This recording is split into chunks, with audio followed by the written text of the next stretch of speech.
விஜய் மீதான எதிர்பார்ப்பு அதிகமாகிட்டே வருது.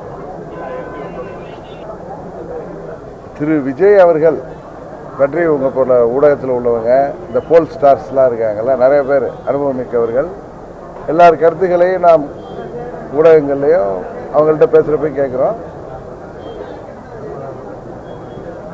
அவர் இந்த முறை தேர்தலில் எப்படி மறைந்த புரட்சி கலைஞர் விஜயகாந்த் அவர்கள் 2006 தேர்தல் போது ஒரு இம்பேக்டை கொடுத்தாரோ அதுபோல கொடுக்கின்ற வாய்ப்பு இருப்பதாக நான் கருதுகிறேன். அது எல்லா கட்சிகளுக்குமே பாதிப்பை உருவாக்கலாம் என்று தான் நான் நினைக்கிறேன். நான் சொல்லுவது யதார்த்தம்.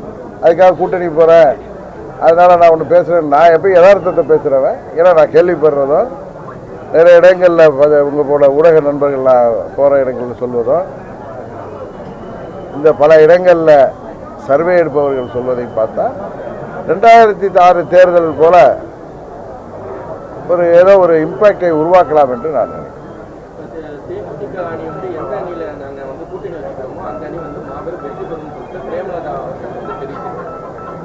ஒவ்வொரு கட்சியுமே அவர்கள் நாங்கள் வெற்றி பெறுவோம், நாங்கள் இடம்பெறுகின்ற அணி வெற்றி பெறுவோம் என்பது சொல்வது இயற்கையான ஒன்றுதான். ட்ரெண்டை ஃப்ரெண்ட் ஆக்கிக்கோங்க. தந்தி டிவியின் சப்ஸ்கிரைபர்ஸ் அண்ட் ஃபாலோவர்ஸ் குடும்பத்தில் நீங்களும் இணையுங்க.